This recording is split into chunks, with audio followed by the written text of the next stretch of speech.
السلام علیکم dear editor and listeners, Urdu novels library میں آپ کا ڈھیر سارا ویلکم۔ میں ہوں ہدا، لہو سے لال بائے انیشا عمر کی ایپیسوڈ نمبر 127 لے کر حاضر ہوئی ہوں۔ اگر آپ نے ابھی تک میرے اس چینل کو سبسکرائب نہیں کیا تو جلدی سے بھی سبسکرائب کر دیں، لائک اینڈ شیئر کریں اور اپنی رائے کامنٹ باکس میں لازمی دیں۔ تو چلیں سٹارٹ کرتے ہیں۔ وہ آج کئی مہینوں بعد اس کے پاس آئی تھی۔ اس تہہ خانے میں نسوانی خوشبو محکی ابراہیم جو سستانے کی نیت سے آنکھیں بند کر ہی رہا تھا، اچانک سے سیدھا ہو کر بیٹھا۔ اس کے ہاتھ میں ٹارچ تھی۔ ابراہیم نے آنکھیں بند ہی رکھی۔ اس نے ہمیشہ کی طرح ٹارچ کا رخ ابراہیم کی جانب کیا۔ ابراہیم آنکھیں مزید سختی سے بند کر گیا تو وہ مسکرائی۔ آج وہ ہنسی نہیں تھی، وہ بس مسکرائی تھی، اور آ کر ہمیشہ کی طرح اس کے پاس بیٹھ گئی۔ ٹارچ کا رخ عین مقابل دیوار کی جانب تھا، جس سے ٹکرا کر روشنی پورے تہہ خانے میں پھیل گئی تھی، مگر وہ روشنی تیز نہیں تھی، مدھم سی تھی۔ کیا کرنے آئی ہو؟ ابراہیم نے گردن موڑ کر اس کی جانب دیکھا۔ وہ اسی کے انداز میں دیوار سے ٹیک لگائے بیٹھی تھی۔ ابراہیم نے دیکھا اس نے اپنی پین کی جیب سے ایک چھوٹی سی بوتل نکالی، اس کا ڈھکن ہٹایا اور وہ شیشی لبوں سے لگا کر اس میں موجود مشروب گھونٹ گھونٹ پینے لگی۔ ابراہیم نے مشروب کی بو محسوس کرتے اس سے فاصلہ قائم کیا۔ وہ کچھ دیر اس کی عجیب سی حرکات کو دیکھے گیا، پھر اس نے خالی شیشی وہیں پھینک دی۔ تم چاہتی تو کسی اچھے بار میں جا کر انجوائے کر سکتی تھی، مگر تم نے اس تہہ خانے کو پلید کرنا ضروری سمجھا۔ ابراہیم کو اس پر شدید غصہ آیا تھا، مگر وہ کچھ کہنے کی بجائے یوں ہی بیٹھی رہی۔ ابراہیم کچھ ثانیے اس کو دیکھے گیا، پھر وہ بھی رخ پھیر گیا۔ میں تمہیں یہاں سے نکال سکتی ہوں، وہ کھوئی کھوئی سی بولی۔ ابراہیم نے آئیبرو سکیڑے، یہ کوئی چال اور کوئی فریب نہیں ہے۔ ہاں، میں سارا گولبرگ تمہیں یہاں سے رہائی دلوا سکتی ہوں۔ اس نے اپنے سینے پر انگلی رکھتے ابراہیم کی جانب دیکھا، جو کہ پہلے ہی ششدر سا اس کی جانب دیکھ رہا تھا۔ اتنی جلدی تو میں نے کسی شراب کو دماغ پر اثر کرتے نہیں دیکھا جتنی جلدی اس نے کیا ہے۔ ابراہیم نے اس خالی شیشی کو گھورتے ہوئے متاثر کن لہجے میں کہا، تمہیں لگتا ہے کہ میں نشے میں ہوں، اس لیے ایسا کہہ رہی ہوں؟ اس نے آئیبرو چکا کر پوچھا۔ ابراہیم نے تسلی سے اس بات میں سر ہلایا۔ ہاں، میں نشے میں ہوں، مگر وہ نشہ اس شیشے میں نہیں تھا، وہ نشہ اپنی انا اور اپنے غرور کا تھا۔ اس لیے اگر تم اپنا غرور ہار جاتے ہو تو میں تمہیں جانے دوں گی، اور مجھے تم سے کوئی نفع نہیں چاہیے۔ ابراہیم نے بدمزہ ہو کر رخ پھیرا۔ وہ اس وقت واقعی سٹھیائی ہوئی معلوم ہوتی تھی۔ اگر وہ تمہارے بچے کو پیدا ہونے سے پہلے مار دے گی تو میں تمہیں جانے دوں گی۔ تہہ خانے میں گونجتے الفاظ نے ابراہیم کے سر پر ساتوں آسمان گھما دیے تھے۔ ابراہیم نے جھٹکے سے اس کی جانب دیکھا۔ میں نے تم سے پہلے بھی کہا تھا، مجھے تم سے کوئی راز نہیں اگلوانا، مجھے تمہیں ٹوٹا ہوا دیکھنا ہے۔ اگر تم ٹوٹ گئے تو میں تمہیں یہاں سے نکال دوں گی، اور مجھے ٹوٹا ہوا دیکھنے کا خواب لے کر تم مر جاؤ گی، مگر یہ خواب تمہاری اگلی 7 نسلیں بھی پورا نہیں کر پائیں گے۔ ابراہیم کا دل کسی سوکھے پتے کی مانند لرز رہا تھا، کانپ کر رہ گیا تھا دل۔ اس کا فیصلہ وہ کرے گی جس پر تمہیں اندھا یقین ہے۔ اگر وہ تمہارے بچے کی سانس بند کر دے گی تو تم ٹوٹ کر بکھر جاؤ گے اور سارا گولبرگ جیت جائے گی۔ وہ مجنون معلوم ہوتی تھی۔ تم ہوش میں نہیں ہو، اس لیے دفع ہو جاؤ یہاں سے۔ وہ غرایا۔ تم نے میرے بچے کو فیٹس کہا تھا نا، مگر تمہاری اولاد میں تو دل بھی دھڑکتا ہے اور اس کی سانسیں بھی چلتی ہیں۔ اب بتاؤ، اگر اب وہ تمہاری اولاد کو مار ڈالے تو کیا کر لو گے تم؟ کیا پھر بھی اس کی سرمئی آنکھوں کے قصیدے پڑھو گے؟ کیا پھر بھی کہو گے کہ اس کلمے پر میری اولاد قربان؟ اگر دو اولاد قربان کر دو اولاد قربان، کہتے اس نے گردن ایک جانب گرائی۔ ابراہیم کی آنکھوں میں ایک دم سے سرخی امد آئی تھی۔ وہ ابھی تک پیدا نہیں ہوئی، اور تم؟ ابراہیم کے الفاظ جمع نہیں ہو پا رہے تھے۔ وہ خود کو بندھا ہوا تصور کر رہا تھا۔ سارا کے چہرے پر سکون تھا۔ دیکھو، سیدھی سی بات ہے، اگر ہم لوگ تمہاری اولاد کو مار دیتے ہیں تو تمہارا غرور نہ ٹوٹتا، تم اپنی اولاد کو شہید کہہ کر صبر اختیار کرتے اور خود بھی مر جاتے۔ مگر کہتے ہوئے اس نے بغور ابراہیم کے متغیر ہوتے چہرے کو دیکھا، پر اگر جس سے تم محبت کرتے ہو وہی تمہاری اولاد کو مار ڈالے صرف تمہیں حاصل کرنے کے لیے، تو کیسا لگے گا تمہیں؟ وہ آنکھیں سکیڑ کر ابراہیم کی حالت سے محفوظ ہو رہی تھی۔ اور اتنا ہی نہیں، پھر تمہیں رہا کر دیا جائے گا اور تم ایسے ہو جاؤ جیسے بنا روح کے جسم پر، بنا پرندوں پر کہ پرندہ بنا پانی کی مچھلی، اتنے ہی بے بس۔ اور تم واپس جا کر اس عورت کو گلے لگاؤ جس نے تمہاری زندگی کے بدلے تمہاری ہی اولاد کا سودا کیا ہو، وہ بھی اس اولاد کا جس کے اندر پل رہی تھی۔ وہ اس قدر سفاکی سے کہتی ہوئی ایک وحشت ناک سی منظر کشی کر رہی تھی، وہ اپنے ہوش میں نہیں لگ رہی تھی۔ ابراہیم کا دل چاہا اس کا گلا دباتے۔ بکواس بند کرو اور دن کے وقت یوں شراب پی کر خواب دیکھنا بند کر دو، ابراہیم نے تنفر سے کہتے رخ پھیرا۔ کچھ لمحے تہ خانے خاموشی چھائی رہی، مگر پھر وہ کہکا لگا کر ہنس دی۔ آج اس کو سرپرائز مل جائے گا، کل تک وہ سودا کر لے گی ابراہیم کے اولاد کے بدلے ابراہیم۔ سارا کے شفاق الفاظ نے اس تاریک تہ خانے کو مزید تاریک بنا دیا تھا۔ بکواس بند کرو، میری صفات سے کچھ نہیں کر سکتی، اس لیے دفع ہو جاؤ، اور آئندہ یہاں دکھائی دی تو سچ میں تمہیں کچلنے کے لیے مجھے کسی آلے کی ضرورت نہیں پڑے گی۔ وہ سخت لہجے میں بولا۔ سارا ہنستی جا رہی تھی جیسے کہ اس پر ابراہیم کی کسی بات کا اثر نہ ہوا ہو۔ بی بی، آپ کا پارسل آیا ہے۔ وہ ناشتہ کر کے ابھی لاؤنج میں ہی بیٹھی تھی جب چوکیدار ایک چھوٹا سا لفافہ لے کر آیا۔ صفا اٹھ کر اس کے پاس پہنچی۔ میرے لیے؟ جی، یہ سائن کرتے۔ وہ ڈیلیوری والا باہر کھڑا ہے۔ چوکیدار نے پین آگے کیا تو صفا نے اس کے ہاتھ میں موجود ایک پیپر پر دستخط کر دیے۔ وہ لفافہ کھولتی ہوئی آ کر لاؤنج میں ہی بیٹھ گئی۔ منال اپنے کمرے میں ہی تھی اور سعدیہ زلیخا کے ساتھ مارکیٹ چلی گئی تھی کچھ سامان لانے کے لیے، اس لیے وہ اس وقت وہاں اکیلی ہی تھی۔ اس نے بیٹھتے ہوئے لفافہ کھولا تو اس میں کچھ تصویریں تھی اور ایک لیٹر تھا۔ صفا نے لیٹر کھول کر پڑھا اور تصاویر کو یوں ہی لیٹر کے نیچے رکھ دیا کہ بعد میں دیکھے گی۔ اس نے لیٹر کھولا اور ایک ایک حروف پڑھتے ہوئے صفا کے چہرے کے تاثرات میں تبدیلیاں آئی تھیں۔ وہ تبدیلیاں اس قدر تیزی سے رونما ہوئی تھی کہ چند پلوں میں ہی اس کے چہرے کی ساری تازگی اور سرخی جیسے ختم ہو گئی۔ اس کے ہاتھ بری طرح کانپ رہے تھے، سانس تو سینے میں اٹک گئی تھی۔ اس نے لرزتے ہاتھوں سے اب ان تصاویر کو دیکھا تھا۔ وہ ایک تاریک اور سنسان کمرے کی تصاویر تھی، مگر اگلے ہی لمحے صفا نے اپنے منہ پر ہاتھ رکھ کر اپنی چیخ کا گلا گھونٹا۔ وہ اس شخص کو پہچاننے میں کیسے غلط ہو سکتی تھی؟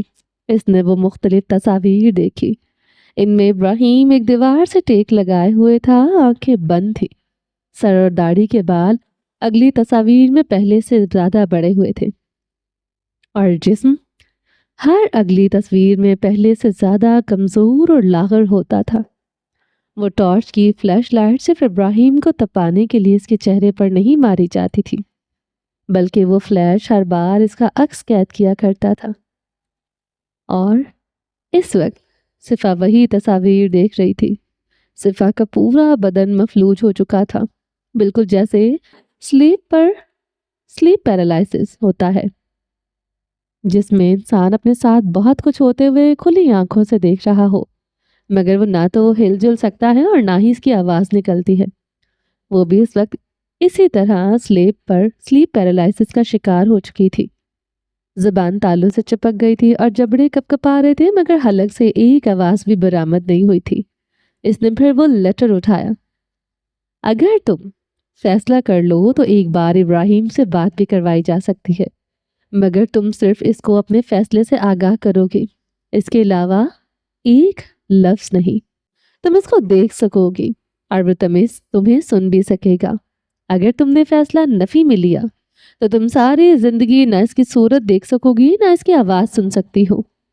ہم لوگ تم پر پوری طرح نظر رکھے ہوئے ہیں، اس لیے یہ بات کسی اور کو بتا کر اپنے خاندان کے لیے اور ابراہیم کی اولاد کے لیے کوئی مشکل نہ بڑھانا۔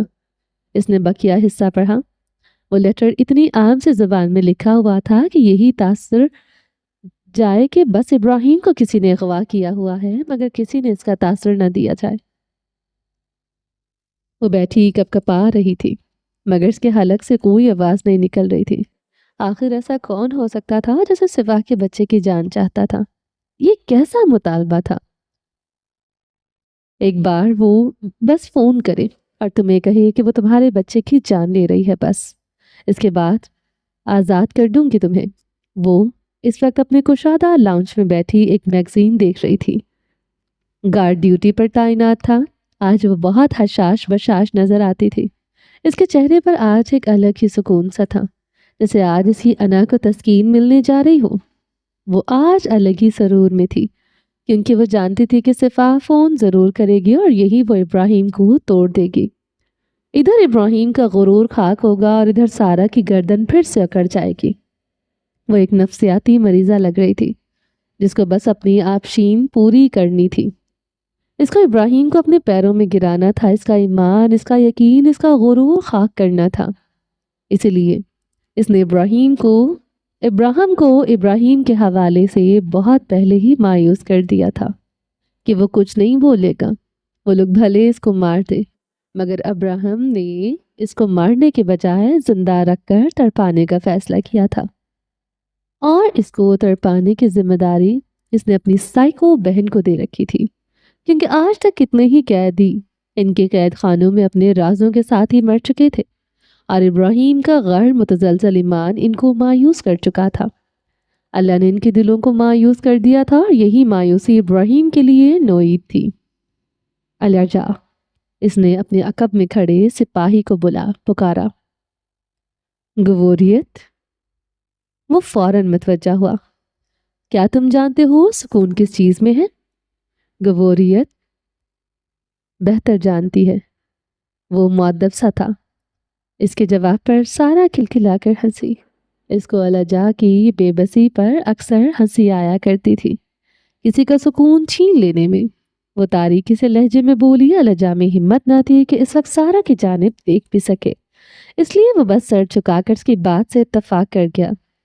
وہ ٹانگ پر ٹانگ جمائے پاؤں جھلاتی ہوئی بے چینی سے جیسے کسی فون کال کا انتظار کر رہی تھی، مگر 2 گھنٹے ہونے کو آئے تھے اور ابھی تک اس کو مطلوبہ کال ریسیو نہیں ہوئی تھی۔ وہ کیسے اپنی جگہ سے اٹھی تھی، کیسے سیڑھیاں چڑھی تھی اور کیسے اپنے کمرے میں پہنچی تھی، یہ بس وہی جانتی تھی۔ 12 بجنے کو آئے تھے اور وہ ہنوز اپنے کمرے میں بند دروازے سے ٹیک لگائے زمین پر گھٹنوں پر تھوڑی ٹکائے بیٹھی تھی۔ بدن پسینے میں شرابور تھا اور وہ ابھی تک کانپ رہی تھی۔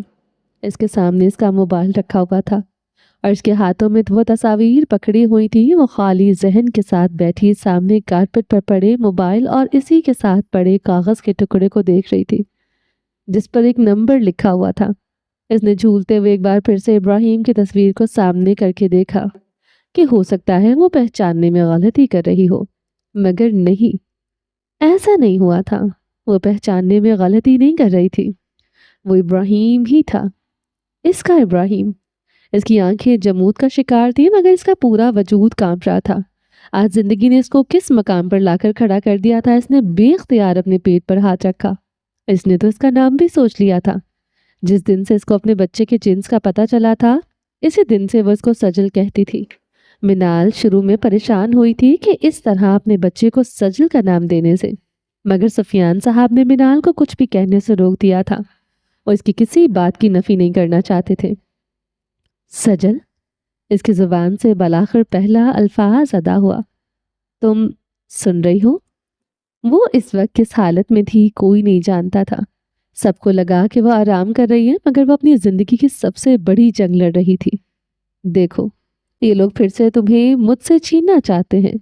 اس کے الفاظ خالی خالی سے تھے، جیسے کسی خالی برتن سے آواز آ رہی ہو۔ کچھ بھی نہیں تھا ان الفاظ میں، کوئی جذبہ نہیں تھا، بس ایک خالی پن تھا۔ وہ چاہتے ہیں کہ میں ایبو کے لیے تمہیں مار دوں۔ اس کی آنکھوں میں وحشت در آئی۔ اس کے خالی دماغ میں بس 2 نام گونج رہے تھے، سجل اور ایبو۔ یا تو سجل یا پھر ایبو، سجل یا ایبو۔ بار بار دماغ خالی ہوتا، بس ان 2 ناموں پر اٹک جاتا تھا۔ ایک سرکاری گاڑی آ کر عمارت کے سامنے رکی۔ وہ ایک ہیڈ کوارٹر کی عمارت تھی۔ اس میں سے ایک شخص سیاہ 3 پیس پہنے ہاتھ میں ایک لفافہ لیے اندر کی جانب بڑھا۔ اس کو دیکھتے ہوئے گارڈز نے سر کو خم دیا اور اس کے لیے ہر دروازہ کھلتا چلا گیا۔ تیسری منزل کی راہداری میں وہ چلتا ہوا آ کر ایک آفس روم کے سامنے کھڑا ہوا۔ اس نے ایک نظر اپنے ہاتھ میں موجود لفافے کو دیکھا اور اس پر لگی ایک مخصوص مہر کو دیکھا، جس کا مطلب تھا کہ اس لفافے میں کیا ہے کیا نہیں وہ بھی نہیں جانتا تھا۔ وہ پیغام بس چیف کے لیے ہی تھا۔ اجازت ملنے پر وہ اندر داخل ہوا اور مؤدب سے انداز میں اس نے وہ لفافہ لا کر میز پر رکھا اور ہاتھ باندھے کھڑا ہو گیا۔ ابراہم نے ایک نظر لفافے کو دیکھا، اس کی سرد مہری، اس کی مہر دیکھی اور سامنے کھڑی شخص کو ہاتھ سے واپس جانے کا اشارہ کیا۔ وہ جیسے آیا تھا خاموشی سے ویسے ہی واپس چلا گیا۔ ابراہم نے لفافہ اٹھایا، اس کو کھولنے لگا۔ لفافہ کھولا تو اس میں کچھ پیپرز تھے۔ ایک پیپرز پر ہبیوں میں ہی ایک تحریر تھی، یقیناً وہ پیغام تھا، جبکہ ایک اور پیپر تھا۔ ابراہم نے وہ پیپر دیکھا تو اس کی آنکھوں کی پتلیاں حیرت کے مارے پھیل گئی۔ وہ ایک ہسپتال کی رپورٹ تھی اور اس کے ساتھ 2 اور پیپر اٹیچ تھے۔ ابراہم نے اس رپورٹ پر لکھا سارا گولڈبرگ کا نام پڑھتے ہی کرنٹ کھا کر سیدھا ہو کر بیٹھا۔ اس نے جلدی سے ان کاغذات کو دیکھا اور جلدی ہی اس کو اندازہ ہو چکا تھا کہ سارا نے کیا کیا ہے اور اب ان لوگوں کی ایک کمزوری کسی کے ہاتھ لگ چکی ہے۔ ابراہم نے جبڑے باہم پیوست کیے اور ہاتھ کی مٹھی بنا کر ٹیبل پر مار دی۔ اس کا چہرہ غصے اور بے بسی سے سرخ ہوا تھا۔ اس کا دل نہیں کر رہا تھا کہ وہ اس بلیک میلر کا پیغام کھول کر پڑھتا، مگر مجبوری تھی۔ اس نے بلاخر ہیبیور میں لکھی وہ تحریر پڑھی۔ یہ دھمکی نہیں تھی، بس پیشکشی اطلاع تھی، اس لیے اس کو دھمکی نہ سمجھنا۔ پوری دنیا کے سامنے پرفیکٹ امیج ابراہم گولڈبرگ اپنی ہی بہن کے کرتوت نہ چھپا سکا۔ افسوس کہ تم ان ریکارڈز کو ختم نہ کروا سکے، یا شاید اس جانب تمہاری کبھی توجہ ہی نہیں گئی۔ لکھنے والے کا انداز تمسخر سے بھرپور تھا۔ خیر ہے، اس وقت خیال نہیں رہا ہوگا، ہر کوئی پرفیکٹ نہیں ہوتا، مان جاؤ تمہاری بھی کچھ غلطیاں ہیں جو کہ ماضی میں ہوئی ہیں۔ ابراہم کی کن پٹی کی ایک نس پھڑک چکی تھی۔ اس کا چہرہ سرخی چھلکا رہا تھا۔ چلو اب ڈیل کا وقت ہوا چاہتا ہے۔ آخری سطر پڑھنے کے بعد ابراہم نے اس کاغذ کو مٹھی میں ہی رول کر لیا۔ اس کا بس نہیں چل رہا تھا اس پیغام کے بھیجنے والے کی گردن بھی اسی طرح مروڑ دے۔ جب اس سے مزید انتظار نہ کیا گیا تو وہ بے چینی سے اٹھ کر تہہ خانے کی جانب چل دی۔ گارڈز نے دروازہ کھول دیا اور وہ چلتی ہوئی اندر آئی۔ ہاتھ میں ٹارچ تھی، مگر اس نے آخر کار اس تہہ خانے کی لائٹس روشن کر دی، جس سے تشدد کی حالت میں بیٹھا شخص بری طرح زچ ہوا تھا۔ اس نے آنکھیں بند کر لیں کیونکہ تیز روشنی میں آنکھ کھولتے ہوئے اس کو اب تکلیف ہوتی تھی۔ وہ چلتی ہوئی قریب آ رہی تھی، اس کے فوجی بوٹوں کی دھمک تہہ خانے میں گونج رہی تھی اور ہر قدم کے ساتھ وہ ابراہیم کے قریب آتی گئی۔ وہ آ کر اسی طرح ابراہیم کے برابر تشدد کی حالت میں بیٹھ گئی اور گردن موڑ کر اس کو دیکھنے لگی۔ یہ کون سی نماز ہے؟ اس نے گھڑی دیکھی تو ابھی 10 بج رہے تھے صبح کے، اور اس کو یاد پڑتا تھا کہ یہ کسی نماز کا وقت نہیں، اور ابراہیم اکثر اندازے سے نماز ادا کرتا تھا، مگر پھر بھی وہ کچھ نہ کچھ ٹھیک وقت پر پڑھا کرتا تھا۔ مگر آج وہ جیسے غلطی پر تھا، اس لیے سارا کو تعجب ہوا۔ ابراہیم نے جبڑے بھینچے ہوئے ہی سلام پھیرا اور اس کی جانب دیکھے بنا ہی دوبارہ سجدے میں گر گیا۔ وہ دعا مانگ رہا تھا، بالکل اسی طرح، بس ایک بار میرے سامنے جھک جاؤ، قسم کھاتی ہوں کہ جانے دوں گی تمہیں کوئی نہیں روک پائے گا، میرا بھائی بھی نہیں، بس ایک بار۔ وہ ملتجی ہوئی، اس کی آنکھوں میں شرارت تھی اور لمحے میں تمسخر تھا، مگر ابراہیم اس کی کوئی بھی بات کو خاطر میں لائے بنا سجدے میں دعا کرتا رہا۔ اچھا ٹھیک ہے، کیا یاد کرو گے؟ وہ بس ایک بار فون کر لے اور تمہیں کہہ دے کہ وہ ہمارا فیصلہ مان رہی ہے تو تمہیں جانے دوں گی۔ ابراہیم نے سجدے میں ہی آنکھیں کھول دی۔ یعنی وہ عورت اس کو توڑنا چاہتی تھی، چاہے پھر کسی بھی طرح۔ کیا بس اتنی سی بات تھی؟ ابراہیم نے سجدے میں سر اٹھایا۔ وہ آنکھیں بند کیے ہی تشدد کی حالت میں بیٹھا رہا۔ سارا اس کا سکون دیکھ کر بے سکون ہوئی تھی۔ واقعی اس کو ابراہیم گورسی کا سکون چھین کر ہی سکون ملنے والا تھا۔ وہ فون نہیں کرے گی۔ ابراہیم نے پرسکون سے چہرے کے ساتھ جواب دیتے سارا کی سارے سکون کو آگ لگا دی تھی۔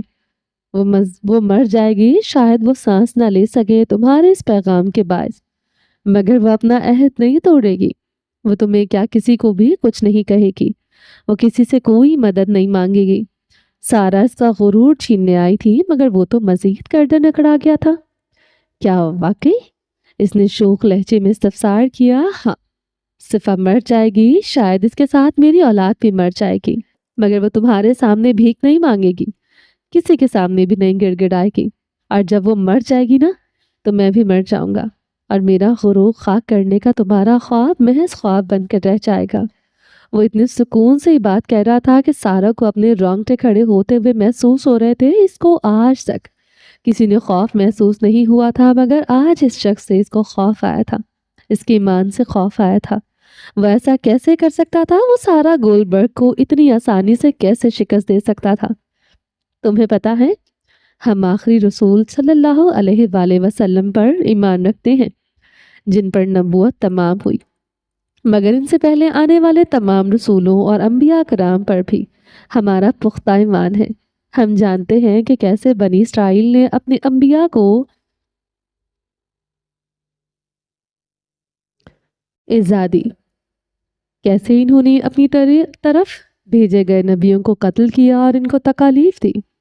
تم کوئی انوکھی نہیں ہو سارا گولڈبرگ، اس لیے مجھے تمہاری کوئی بھی چال نئی نہیں لگتی۔ میں تمہارے خون سے واقف ہوں، تمہاری نسل سے واقف ہوں۔ تم لوگوں نے اپنے رہبر کو بھی تنہا چھوڑا تھا، جنہوں نے تم لوگوں کے لیے اللہ کے حکم سے سمندر میں سے راستہ بنایا۔ تم لوگوں پر اللہ تعالیٰ نے اتنے انعام کیے کہ کسی اور قوم کو ویسا شرف نہیں ملا تھا، مگر تم لوگوں کی مکاری اور نافرمانی میں کبھی فرق نہ آ سکا۔ تم لوگوں نے حضرت موسیٰ علیہ السلام کو دھوکہ دیا، ان کی غیر موجودگی میں اپنے دین تک سے پھر گئے تھے۔ تم لوگوں کی نسل میں ہی مکاری اور دغا بازی ہے، اس لیے تم جو بھی چال چلتی ہو مجھے اس میں کچھ بھی نیا نظر نہیں آتا۔ وہی کسی پیٹی چالیں ہیں تم لوگوں کی، میں نہیں۔ میں انہی انبیاء کرام علیہ السلام پر ایمان رکھنے والا ہوں جن کو تم لوگوں نے اذیتیں دی، اور میں انہی کا طریقہ اختیار کر کے صبر کروں گا، پھر بھلے تم لوگ مجھے حضرت ابراہیم علیہ السلام کی طرح آگ میں کیوں نہ پھینک دو۔ اس نے سر جھٹکتے ہوئے سارا گولڈبرگ کو اس کا ماضی کی جھلک میں دکھا دیا تھا۔ سارا نے سانس تک نہ لی۔ کس لیے کر رہے ہو یہ سب؟ سارا کے لب ہلے۔ وہ آج پہلی بار اس طرح ہکلائی تھی۔ اللہ کے لیے، اس نے محض جواب دیا۔ تمہیں کسی چیز سے خوف کیوں نہیں آتا؟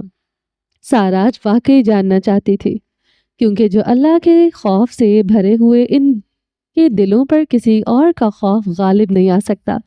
کہتے ابراہیم نے ذرا سی آنکھیں کھولی۔ وہ سارا کا خوف زدہ چہرہ دیکھنا چاہتا تھا۔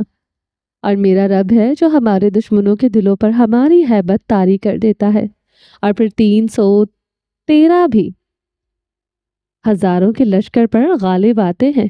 مگر سارا گولڈبرگ، ابراہیم کے لب مسکرائے۔ تم کیسے سمجھو گی یہ باتیں؟ تم کیسے سمجھ سکتی؟ تم پیاز اور ککڑی مانگنے والے کہاں سے لاؤ گے وہ ایمان جن میں روزے کی حالت میں جنگ کرنا دعا میں مانگا جائے؟ وہ جو کچھ دیر پہلے تمسخر سے اس کی جانب دیکھ رہی تھی اب ساکت تھی، اور ابراہیم کے لبوں پر اب مسکراہٹ تھی، جیسے کہ وہ اپنا آخری خوف بھی زائل کر چکا ہو۔ اب کچھ بھی کھونے کو نہیں تھا۔ ان کو لگا تھا کہ وہ اس کے گرد گھیرا تنگ کر کے اس کو قید کر رہے ہیں، اس کے اپنوں کو اس کی کمزوری بنا بنا کر، مگر وہ یہ نہیں جانتے تھے کہ اس کو آزاد کر رہے ہیں۔ ہر رشتے سے، ہر تعلق سے وہ ہر چیز تیاگ چکا تھا، اور تیاگ دینا ہی ابراہیم کی آزادی تھی۔ وہ آج اس قید خانے میں آزاد تھا۔ آج اس کا ایک آخری کمزور خوف بھی ٹوٹ گیا تھا۔ وہ فون کرے گی، سارا بمشکل بولی۔ اس کو اپنی آواز آتی سنائی نہیں دی تھی۔ نہیں کرے گی، البتہ وہ شاید مر جائے گی، مگر میں اپنا معاملہ اللہ کے سپرد کرتا ہوں، اگر وہ اس کو حیات بخشے گا تو میں اس کا مشکور ہوں گا، اور اگر وہ مجھ سے یہ قربانی مانگ لے گا تو میں اپنی اولاد کی گردن پر چھری چلانے سے پہلے پیچھے نہیں ہٹوں گا اور اس کے ہر فیصلے پر صبر کروں گا۔ سارا بے اختیار لڑکھڑائی، وہ تشہد میں بیٹھے بیٹھے ہی پیچھے کو گری تھی۔ وہ آج تک خود کو ہر خوف سے آزاد سمجھ رہی تھی، مگر اس کو اندازہ ہوا کہ کمزوریاں جلا دینے کا نام آزادی نہیں، بلکہ ان کمزوریوں کو اپنے رب کی امان میں سونپ دینے کا نام آزادی ہے۔ آج سارا گولبرگ کی دنیا میں بھونچال برپا ہوا تھا۔ آج اس کے سچ اور جھوٹ الگ الگ ہو گئے تھے۔ کس کے لیے کر رہے ہو؟ وہ پھر سے بولی۔ ابراہیم سر گردن گرائے مسکرا دیا۔ اللہ کے لیے، اس کا یہی جواب تھا۔ تمہیں خوف کیوں نہیں آتا؟ کس چیز کا خوف؟ ابراہیم نے گردن موڑ کر بکری سے بیٹھی سارا کو دیکھا۔ مر جانے کا خوف۔ موت کا کیوں خوف ہونا؟ موت کے بعد تو حیات ملے گی، ایک ابدی حیات، تو پھر اس عارضی زندگی کو کیوں نہ اس ابدی سکون کے لیے تیاگ دیا جائے؟ اور اگر تمہیں لگتا ہے کہ میں اپنوں کو کھو دینے سے خوف زدہ ہو جاؤں گا تو یہ بھی تمہاری خام خیالی ہے۔ تم کیا؟ دنیا کی کوئی طاقت اللہ کے حکم کے بنا میرے اپنوں کو کوئی نقصان نہیں پہنچا سکتی۔ ہاں، اگر اللہ کی رضا مجھے تنہا کر کے موت دینے میں ہوئی تو اس پر بھی میں راضی ہوں۔ جھوٹ بولتے ہو تم اندر سے بری طرح ڈرے ہوئے ہو۔ میں جانتی ہوں تم خوف زدہ ہو۔ وہی جانی کیفیت میں چلائی۔ ابراہیم کو اس کی حالت دیکھ کر حیرت ہوئی تھی۔ ابھی دیکھنا وہ فون آئے گا اس کا۔ اس نے ایک موبائل ابراہیم کے سامنے لہرایا۔ ابراہیم کو اس کی حالت پر ترس آیا۔ اس نے سر جھٹکا۔ موبائل پر ایک ٹائمر سیٹ تھا اور کچھ ہی سیکنڈز رہتے تھے۔ صفا کو دیا گیا فیصلے کا وقت ختم ہونے کو تھا۔ ابراہیم نے ضبط سے آنکھیں بند کر لی۔ تم نے جو اپنا نقصان کیا اس پر تمہیں خود سے معافی مانگنی چاہیے اور اللہ سے بھی۔ اس کے علاوہ میں تمہیں کچھ نہیں کہہ سکتا۔ سارا گولبرگ کو اپنے سر پر آسمان گھومتا ہوا محسوس ہو رہا تھا۔ اس نے مٹھیاں بھینچ لی اور موبائل دیوار پر دے مارا۔ اس کا دیا گیا وقت ختم ہو چکا تھا۔ صفا نے فون نہیں کیا تھا۔ کمرے میں سناٹا تھا۔ دروازے پر دستک ہوئی، پھر کسی نے ڈور نوب گھمائی اور کمرے کا دروازہ کھولا۔ دروازہ کھلتا چلا گیا اور ایک خوفناک چیخ آج پھر سے گورسی ہاؤس میں گونجی۔ اس نے گھر کی بنیادوں کو ہلا کر رکھ دیا۔ نیم تاریک کمرے میں دھواں بھرا ہوا تھا۔ سعدیہ نے اندر آتے ہی اس کا سر اٹھا کر اپنی گود میں رکھا۔ کیا ہوا؟ دروازہ کھلا اور منال ہانپتی ہوئی اندر داخل ہوئی۔ سعدیہ اس کا چہرہ تھپتھپا رہی تھی۔ کارپیٹ جل رہا تھا۔ یا اللہ! منال نے چیختے ہوئے ٹیبل سے پانی کا جگ اٹھایا اور کارپیٹ پر ڈال دیا، جس سے وہ تھوڑی سی آگ وہیں بجھ گئی۔ کارپیٹ سے کچھ فاصلے پر فرش پر کوئی کاغذ جل رہے تھے، جن کے باعث کارپیٹ نے بھی آگ پکڑ لی تھی اور کمرے میں دھواں بھر گیا تھا۔ مگر سے پہلے کہ آگ پھیلتی، سعدیہ نے دروازہ کھول دیا۔ اس کو ہسپتال لے کر چلیں۔ سعدیہ چیخی۔ منال کے ہاتھ پاؤں پھول رہے تھے۔ ایک بار پھر سے گورسی ہاؤس میں شور سا برپا ہوا تھا۔ کچھ دیر بعد وہاں سے ایمبولنس نکلی تھی۔ شام گہری ہوئی تو مصر کی فضاؤں میں بھی چھائی گرمی کی تپش میں کمی آئی۔ وہ لان کے عقبی حصے میں کھڑا تھا، ایک سیاہ ٹی شرٹ اور گرے ٹراؤزر میں ملبوس۔ پرسکون سا فضا اس فضا کو اپنی سگریٹ کے دھوئیں سے آلودہ کرتا ہوا۔ ایک ہاتھ ٹراؤزر کی جیب میں تھا۔ وہ وہاں چہل قدمی کرتا ہوا، ایک نگاہ وہاں لان میں رکھی ہوئی کرسیوں کے درمیان میں رکھی میز پر ایک موبائل پر ڈال لیتا تھا۔ اوپر بالکنی میں وہ آنکھیں سکیڑے اس کی حرکات کو دیکھ رہی تھی۔ وہ پچھلے آدھے گھنٹے میں 6 سگریٹ ختم کر چکا تھا۔ اب وہ ٹیبل پر جھکتا ہوا اپنا لائٹر اٹھا کر 7ویں سگریٹ سلگا رہا تھا، اور ادھر بالکنی میں کھڑے وجود کے ماتھے پر بل پڑے تھے۔ وہ اب سخت تاثرات لیے کمرے سے نکلی تھی۔ اس نے 2 گہرے کش لیے اور دھوئیں کا مرغولا اڑایا۔ اس سے پہلے کہ وہ تیسرا کش لیتا، کسی نے اس کی انگلی میں دبایا ہوا سگریٹ کھینچا اور غصے سے وہی پھینک کر اس پر پاؤں دے مارا۔ وہ اس اچانک ہوئی افداد کو سمجھتا، اس سے پہلے وہ دونوں ہاتھ کمر پر رکھے اس کے سامنے آ کھڑی ہوئی۔ کیا مسئلہ ہے؟ اس نے حق سے پوچھا۔ تو وہ کچھ ثانیے اس کی آنکھوں میں دیکھے گیا۔ حسن کرداوی کے پاس مسائل آنے سے پہلے اجازت لیتے ہیں؟ وہ مضبوط لہجے میں کہتا۔ انگلی سے اس کی اٹھی ہوئی ناک کو چھو گیا۔ تو پھر اس طرح اپنے پھیپڑوں کو زہر آلود کرنے کا مقصد؟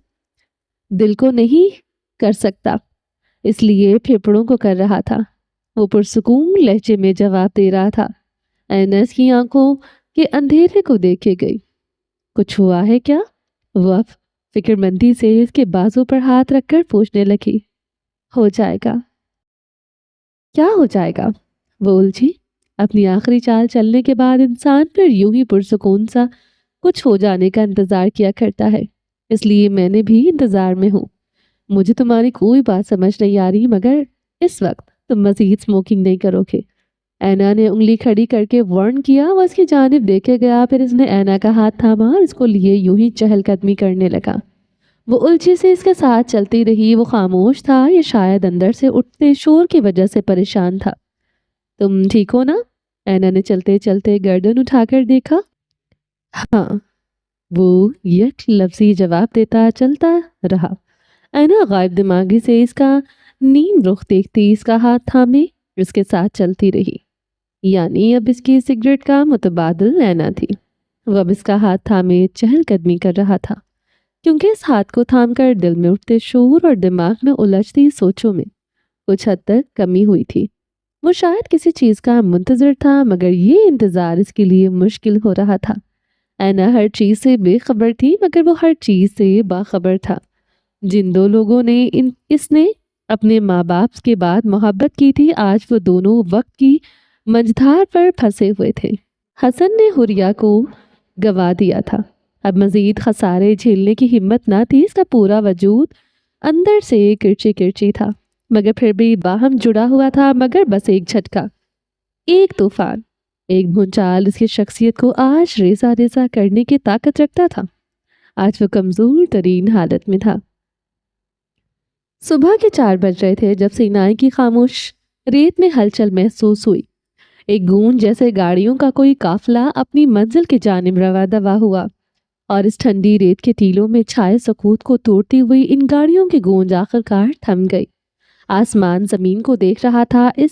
آج اس سرحد پر 2 گروپ آمنے سامنے کھڑے تھے، مگر ایک طرف گاڑیوں کی لمبی قطار تھی تو مقابل بس ایک ہی گاڑی تھی۔ لمبی قطار کے درمیان میں کھڑی گاڑی سے گارڈز نکلتے اور اس گاڑی کا دروازہ کھولا۔ باقی گاڑیوں سے بھی گارڈز نکل کر اپنی اپنی پوزیشن سنبھال چکے تھے۔ اس نے قدم زمین پر رکھا اور اپنے عقب میں گاڑی کا دروازہ ٹھک سے بند کر دیا۔ مقابل کھڑی گاڑی ابھی تک بند تھی۔ اس میں سے نہ تو کوئی باہر نکلا تھا اور نہ ہی کسی نے کوئی حرکت کی تھی۔ اس کا دل آج پہلی بار لرز رہا تھا، کچھ انہونی ہونے کے خطرے سے۔ اس نے تاریک سمندر سے موتی تلاش کرنے کے لیے ہاتھ بڑھایا ہوا تھا۔ اب یا تو وہ موتی اس کے ہاتھ لگتا، یا پھر اس تاریک سمندر سے نکلتا ہوا مکاری کا ایک خوفناک جانور اس کو بھی نگل لیتا۔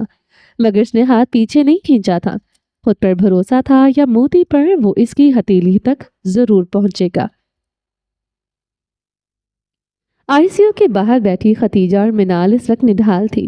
سعدیہ ختیجہ کے ساتھ، جبکہ زلیخا منال کے پاس تھی۔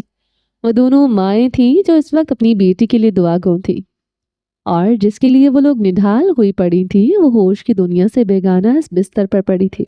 وہی راہداری میں رکھی ایک بینچ پر سفیان کرسی بیٹھے ہوئے تھے۔ اس وقت ہسپتال میں کم ہی گہما گہمی تھی، اور راہداری میں کچھ خاموشی سی تھی، کیونکہ مریضوں کے تیماردار زیادہ تر سو رہے تھے اور نرسز اپنی شفٹ کے مطابق خاموشی سے کام کر رہی تھیں۔ ہسپتال کے عملے کا کوئی بندہ وہاں سے گزرتا تو قدموں کی چاپ واضح سنائی دیتی تھی۔ بھاری قدموں کی چاپ پر سفیان کرسی نے سر اٹھا کر دیکھا۔ قیام قریشی ان کی جانب چلے آ رہے تھے۔ وہ اپنی جگہ بیٹھے رہے۔ قیام قریشی بنا کچھ کہے آ کر ان کے ساتھ ہی ٹک گئے۔ ان دونوں کے بیچ خاموشی کا طویل وقفہ گزرا۔